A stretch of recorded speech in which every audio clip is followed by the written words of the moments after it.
been around and know what I'm saying. So it's not a fan base, man. You know, look at club. You know what I mean? You either with it or you're not with it.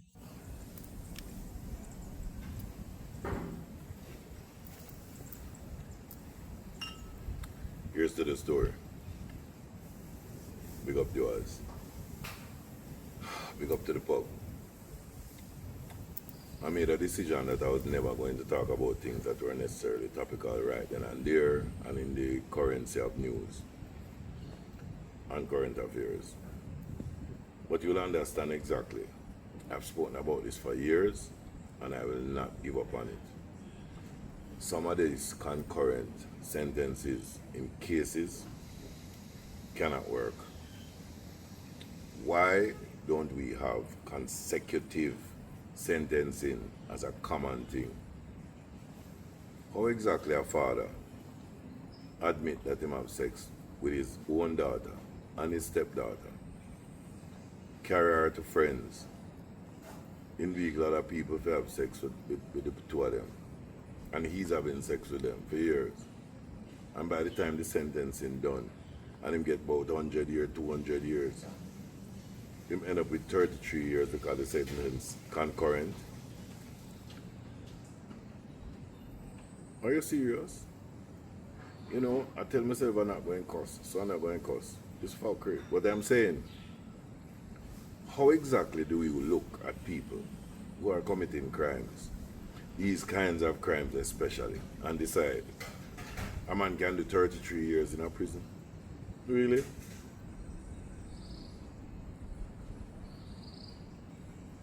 What kind of justice system says to two young girls that their father, because even though one a stepdaughter, the man assumed the role of father? So what kind of system can determine that two young girls have gone through years of sexual pornography because things film, of sexual exploitation, selling them as sex workers and having sex with them, and when you're done, you're maxed out, and I'm on the 33 years. So in I'm late 70s, I'm about 44 now. When I'm done, he will come out in I'm 70s. So now we give him an opportunity for us understand, say, yeah, alright, no problem.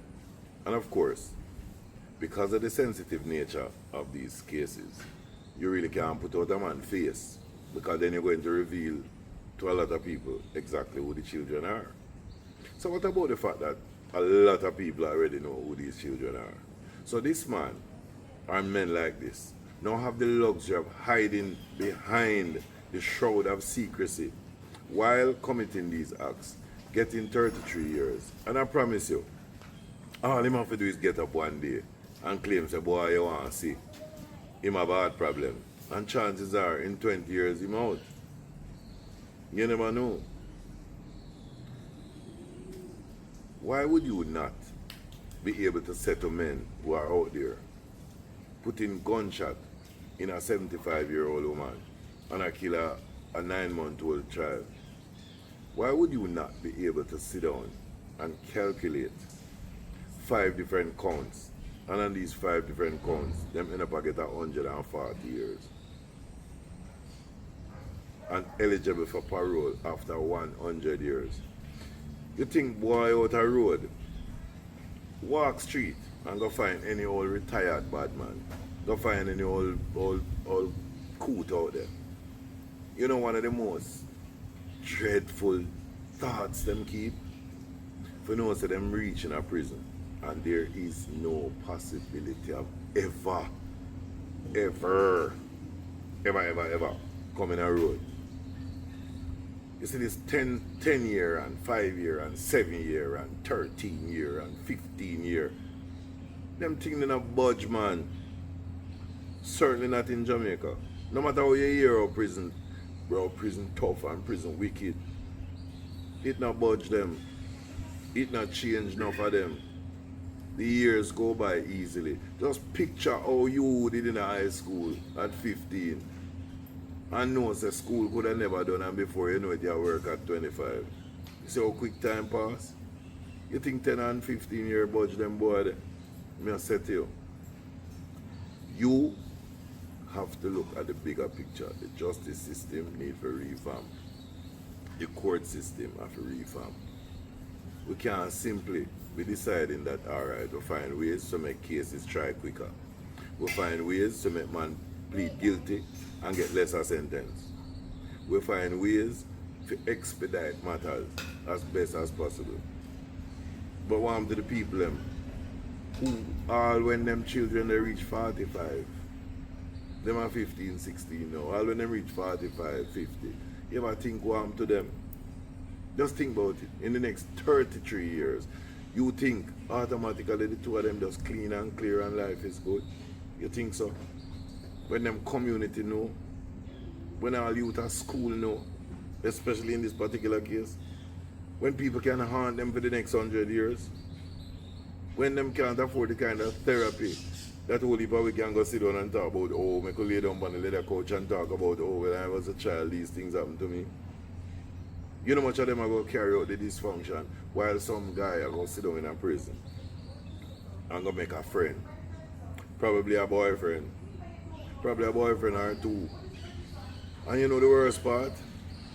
In spite of how much them money are real shithouse, they just might find women who come and visit them at prison and bring them food and them toothpaste and them cigarettes and all kind of things and make sure so them comfortable as best as possible. And lawyers who go into, of course, in the name of their profession, take up and find ways to appeal these sentences and hopefully on their behalf, sooner or later, they might get a reduced sentence because, you know, something in there was just a little bit technical. So the 33 years come down and then time serve and it come down and it come down. And before you know it, half of that time, in a 20 years time, I'm on the road. I'm saying to you, we keep using the most horrific of cases. And when we check the sentencing and we hear the numbers adding and we say, yes, brother. And it come down to 25 years, and it come down to 30 years, and it come, what? What is this? What is it we have against the word consecutive? What is it that makes us decide that concurrent is the way we want to go in life? There is no way on God's green earth that you can tell people about justice and rob them of their freedom, because that's what you're doing. You're putting in people in a prison for a short time, but you are imprisoning the victims of these things when what you do is give slap on the wrist, because I promise you, 30 and 33 years for them kind of thing, man. Come on, until the day we start understanding. Say 150 years and nothing to give some boy. What can I tell you? We need to look seriously at this concurrent thing. Longer sentences have greater impact when everybody else who out to commit crime or now committing crime realize that the penalty for that is not just life, but all the way till death. Here's to the story. That's Rodney's story.